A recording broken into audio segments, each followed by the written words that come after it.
아멘. 저는 이 시간에 새로운 인류의 대표자 예수님이라고 하는 제목으로 이 시간에 함께 말씀을 나누고자 합니다. 금요일이었죠. 아침에 한국 축구가 TV를 통해서 방송이 됐습니다. 금요일날 아침에 제가 어머님과 함께 축구 경기를 보게 됐는데, 축구 경기 중에 심판이 이상하게 그날따라 제가 느끼기에도 한국 선수들에게 좀 야박하게 판정을 하는 거예요. 옵사이드가 아닌 것 같은데 옵사이드라고 하고, 반칙 같은데 반칙이 아니라고 그냥 계속 경기를 진행시키는 그런 모습을 보게 됐습니다. 그랬더니 저희 어머님이 그 모습을 보면서 아이 저 심판 저 나쁜 놈이라고 왜 제대로 심판을 안 보냐고 막 어머님이 막 흥분을 하셔가지고 얘기를 하시는 거예요. 근데 저희 어머님은 심장이 좀 안 좋으시거든요. 그래서 어머니 그냥 TV 해요. 그냥 경기일 뿐이에요. 엄마 너무 흥분하지 마세요. 심장이 좋지 않아요. 제가 그래서 어머니를 좀 진정시키고 그 경기를 봤습니다. 우리가 경기 결과는 다 알고 있죠. 1대0으로 멕시코한테 졌어요. 네. 근데 참 재밌습니다. 그 필드 안에 대한민국 태극기를 달한 11명이 뛰는데, 그 사람들이 이기면 대한민국 전체가 이기고요. 그 11명이 지면 우리 대한민국 전체가 지게 되어 있습니다. 그죠? 네. 그들이 멕시코에서 그 경기장에서 경기를 할 때 TV를 보는 저희들은 뭐 어떤 도움도 줄 수가 없어요. 그저 TV를 보면서 관전할 뿐입니다. 때로는 대한민국이니까 대한민국 박수까지 치면서 응원할 수 있어요. 근데 실제적으로 뛰는 것은 우리가 아니죠. 선수들이 뜁니다. 그 선수들이 대한민국을 대표해서 뛰어서 이기면 그 승리와 영광은 우리 대한민국 전체의 것이 되고, 그 11명이 지면 그 사람들만 지는 게 아니라 대한민국 전체가 다 시기에 빠지고 절망에 빠지고 낙심을 하게 됩니다. 이러한 일들을 신학적인 용어로 대표성의 원리라고 해요. 저를 따라 한번 해보겠습니다. 대표성의 원리. 해보세요. 대표성의 원리. 대표성의 원리라고 해요. 성경에 나오는 진리를 이해하기 위해서 이 대표성의 원리를 이해하는 것은 대단히 중요합니다. 인류의 첫사랑 아담이 필드에 나와서 제일 처음에 주자로 경기를 참여를 했습니다. 에덴 동산에서 그는 하나님 앞에서 하나님이 주시는 은총과 은혜와 축복을 받으면서 경기를 시작했어요. 그러나 한순간에 마귀와의 경기에서 죽어 말았습니다. 하나님이 따먹지 말라고 하는 에덴 동산에 있는 선악과를 따먹고 그는 하나님께 범죄하고 실패하고 패배해버리고 말았습니다. 그 결과 그는 마귀 종이 되었고 죄책과 불의와 질병과 가난과 죽음에 매여 살게 되었고 에덴 동산에서 쫓겨났어요. 이 대표성의 원리에 따라서 아담의 패배는 아담 이후로 태어나는 모든 후손에게 전가가 됩니다. 우리가 방금 축구 경기에서도 봤잖아요. 그 11명이 뛰는데 그 사람들이 이기면 그게 우리에게 승리가 되고, 그 사람들이 지면 그 실패가 다 우리께 되는 거예요. 마찬가지로 첫사람 아담이 에덴 동산에서 실패했고 패배한 그 결과가 과거의 모든 인류에게 전가가 됐습니다.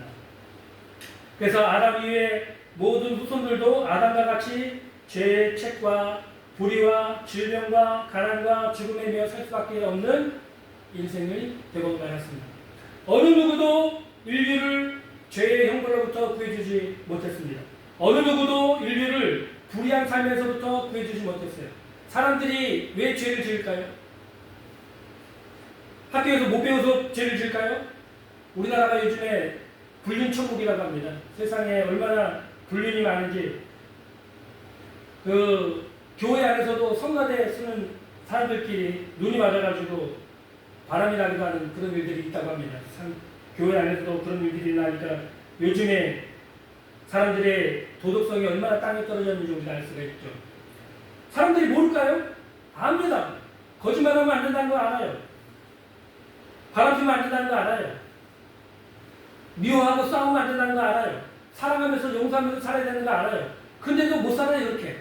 왜 못 살까요? 스스로를 그 불의한 삶에서 구원할 수 있는 능력이 없어요. 아담의 후손으로 태어난 모든 사람들은 그 불의한 삶에 매여서 살 수밖에 없는 것입니다. 어느 누구도 인류를 가난과 실패와 절망에서 구원해주지 못합니다. 어느 누구도 인류를 질병에서 구원해주지 못했습니다. 어느 누구도 인류를 죽음에서 구원해주지 못했습니다. 옛사람 아담은 하나님 앞에서 실패했죠. 그 결과 아담의 모든 후손들도 다 실패하고 패배한 사람이 된 것입니다. 로마서 5장 12절을 좀 보겠습니다. 오늘 본문 2절 12절이에요. 같이 좀 읽겠습니다. 시작. 그러므로 한 사람으로 말미암아 죄가 세상에 들어오고 죄로 말미암아 사망이 들어왔나니 이와 같이 모든 사람이 죄를 지었으므로 사망이 모든 사람에게 이르렀느니라. 이게 바로 대표성의 원리예요.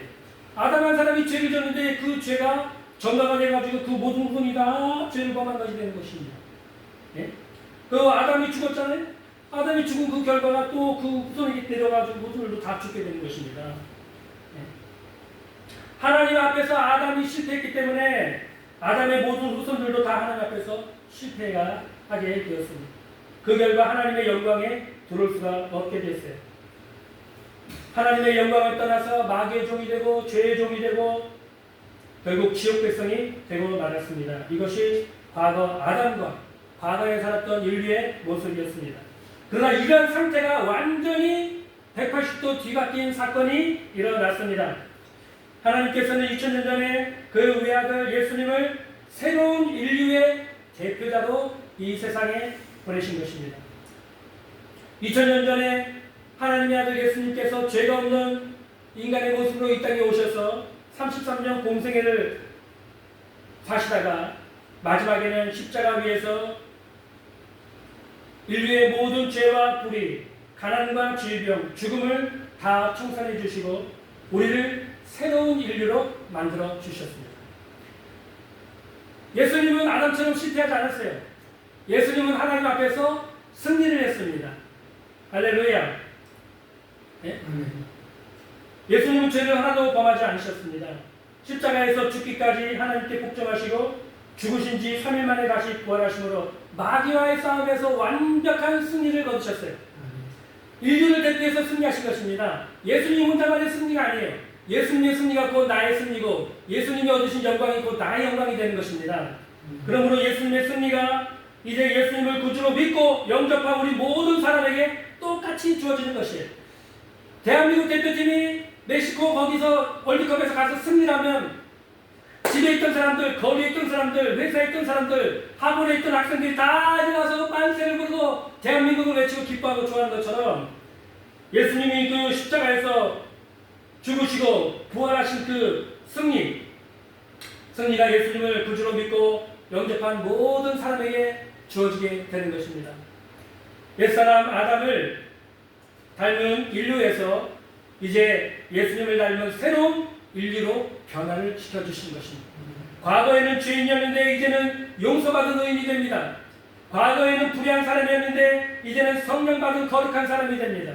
과거에는 가난하고 실패한 사람이었는데 이제는 축복을 받은 사람이 됩니다. 과거에는 병든 사람이었는데 이제는 병 나은 사람이 됩니다. 과거에는 지옥 백성이었는데 이제는 천국 백성이 되는 것입니다. 예수님을 구주로 믿고 영접하는 사람은 누구나 예수 안에서 새로운 인류로 변화가 되는 것입니다. 고린도후서 5장 17절에 그런즉 누구든지 그리스도 안에 있으면 새로운 피조물이라 이전 것은 지나갔으니 보라 새 것이 되었다고 하나님이 우리에게 말씀을 하고 있는 것입니다. 여러분이 예수님을 구주로 믿고 영접하고 살면 여러분은 옛 인류가 아니라 실패한 인류가 아니고 절망에 빠진 인류가 아니고 불의한 삶에 매이는 인류가 아니고 질병에 매이는 인류도 아니고 저주 가운데 사는 인류도 아니고 지옥 백성도 아니고 예수님과 함께 천국의 기쁨과 소망을 누리는 새로운 인류가 되는 것입니다. 할렐루야. 예. 특별히 신약성경에 보면요, 그리스도 안에, 예수 안에라고 하는 말씀이 수도 없이 나오는 것을 보게 됩니다. 대표적으로 에베소서 1장에서 세 구절만 제가 인용을 해서 말씀을 한번 드려보겠습니다. 그냥 들으시면 되겠습니다. 에베소서 1장 4절과 5절입니다. 곧 창세전에 그리스도 안에서 우리를 택하사 우리로 사랑 안에서 그 앞에 거룩하고 흠이 없게 하시려고 그 기쁘신 뜻대로 우리를 예정하사 예수 그리스도로 말미암아 자기의 아들들이 되게 하셨으니. 에베소서 1장 7절입니다. 우리는 그리스도 안에서 그 은혜의 풍성함을 따라 그 피로 말미암아 속량 곧 죄사함을 받았느니라. 에베소서 1장 13절입니다. 그분 안에서 너희도 진리의 말씀 곧 너희의 구원의 복음을 듣고 그 안에서 또한 믿어 약속의 성령으로 인치심을 받았다고 말씀을 하고 있어요. 그리스도 안에서, 그리스도 안에서, 그리스도 안에서 라는 말이 신약 성경에서는 계속 후렴구처럼 반복되어서 말씀을 하고 있습니다. 그 말씀을 왜 계속 그렇게 사용했을까요? 우리가 바로 그리스도 안에 있는 사람이라고 똑똑히 하려고 주님이 그렇게 말씀을 하시는 것입니다. 기독교는 종교가 아니에요. 기독교는 교회를 그냥 왔다 갔다 하는 것이 아닙니다. 예수님을 믿고 예수님처럼 새로운 인류로 변화받는 삶이 바로 기독교인 것입니다. 예수님의 피로 용서받은 의인이 되는 것입니다. 성령을 받아 거룩한 사람이 되는 것입니다. 아브라함의 축복을 받은 사람이 되는 거예요. 병나은 사람이 되는 것입니다.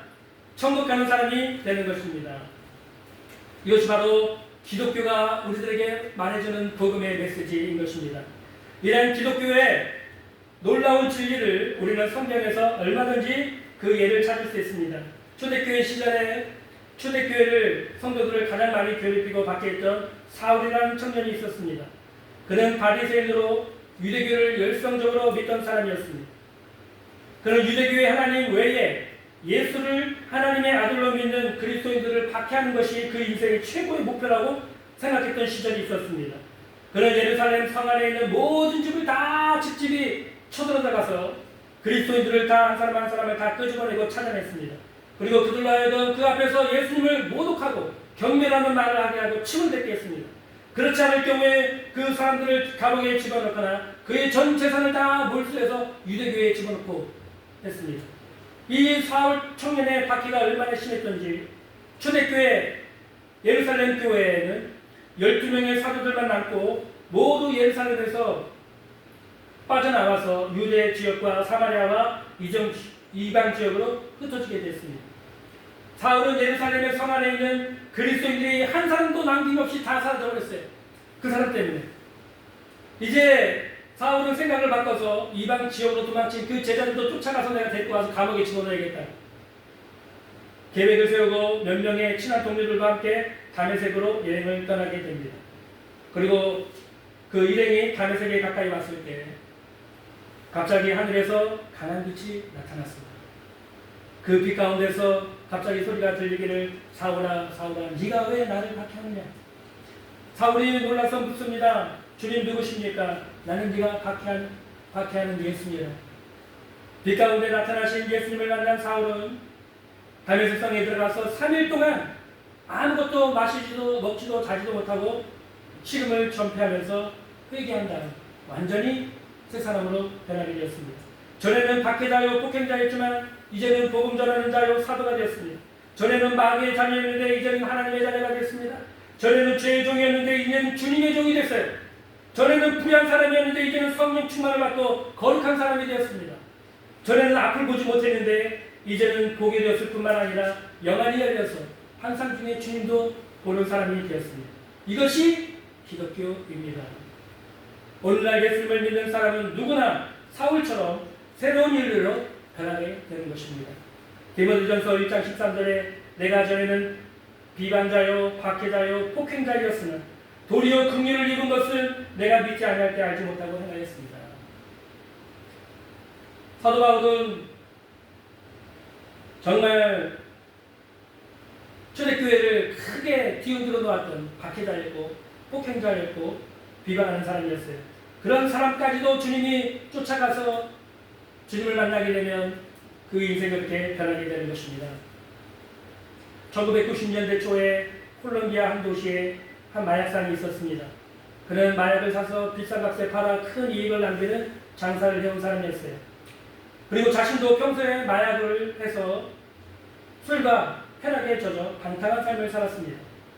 그러던 어느 날 그에게 인생에 큰 회의가 찾아왔어요.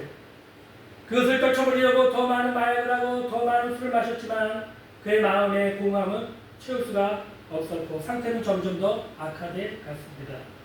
어느 주일날 아침에 그는 마약에 심각하게 취해 있었는데 그는 생각하기를 조용한 해변에 차를 몰고 가서 권총으로 자살을 해서 내 인생을 끝내야겠다. 그런 결심을 하고 권총 한 자루를 준비해서 자신의 차에 올라탔습니다. 그리고 차를 몰면서 운전을 하고 가고 있었는데 어느 순간에 정신을 차려보니까 자신이 한 교회 주차장에 들어가고 있었습니다. 그는 깜짝 놀라서 속으로 내가 지금 무슨 일을 하고 있는 거지? 자신이 왜 주차장으로 차를 몰고 들어가고 있는지 이해할 수가 없었어요. 그리고 자신도 모르게 차에서 내려서 교회 예배당 안으로 걸어 들어가고 있었어요.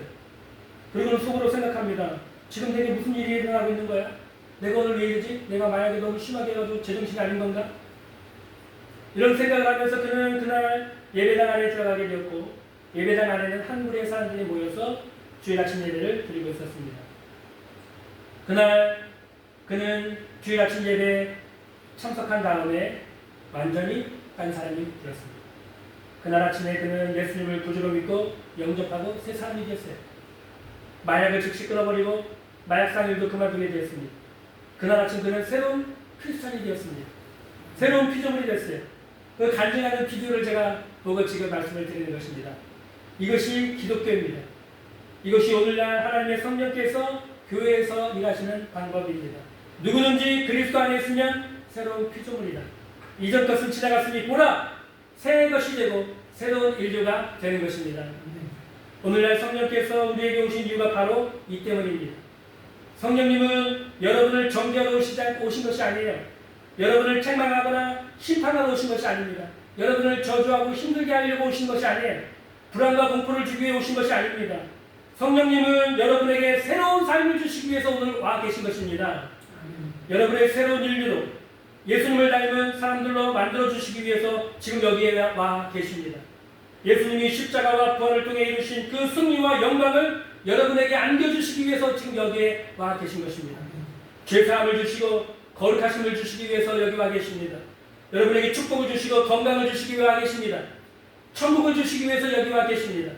여러분 마음의 평안과 기쁨과 소망을 주시기 위해 여기 와 계십니다. 생명을 주시기에 넘치도록 주시고 여러분 영혼이 잘된 같이 범사가 잘되고 강건한 삶을 주시기 위해서 지금 여기 우리와 함께 와 계시는 것입니다. 천국으로 갈 때까지 편안히 여러분을 인도해 주시기 위해 여기 와 계신 것입니다. 오늘 여러분의 마음의 문을 열고 예수님을 믿고 영접할 때 성령께서 오셔서 여러분의 삶을 새로운 인류로 변화시켜 주시는 것입니다. 여러분은 예수님을 믿고 오늘 새 사람이 되는 것입니다. 죄가 사라지고 용서받은 의인이 됩니다. 불의한 삶이 사라지고 성령받은 거룩한 사람이 됩니다. 저주가 사라지고 축복받은 사람이 됩니다. 질병이 떠나가고 치유받은 사람이 됩니다. 지옥 가는 사람에서 천국 가는 사람이 되는 것입니다. 천국 가는 그날까지 성령께서 여러분과 함께 주실 것입니다. 이 땅에서 그리고 천국에서 예수님이 십자가와 부활로 승리하신 그 영광과 기쁨을 오늘 여러분에게도 주셔서 함께 누리는 승리하고 복받는 삶으로 변화시켜 주실 것입니다. 기도하겠습니다.